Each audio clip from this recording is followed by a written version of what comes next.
ugende kwa mabukwe sha afite amafaranga barabarera nanjye ndashaka ukuntu kandi nawe nago ushaka nawe uje kwanyuka ubundi ndagusigira abana bawe nsubire mu rugo navuye mfite abana none ngiye natwashakanye mfite abana cyo wababyaye urababyaye niteye inda none niba utari yiteye se nigute none wari wagiye narinzi wagiye mu biki aho nagiye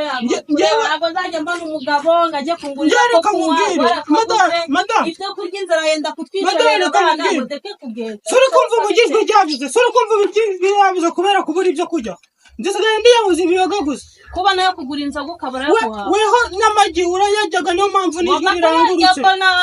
none zirangoko reba uburyo ungana reba ujya abana bawe niko sha kaduga none ubwo biragenda gute kuri kubona nyoko yigize none nyine mumusange mugende kwa nyoko bukwe kwa mabukwe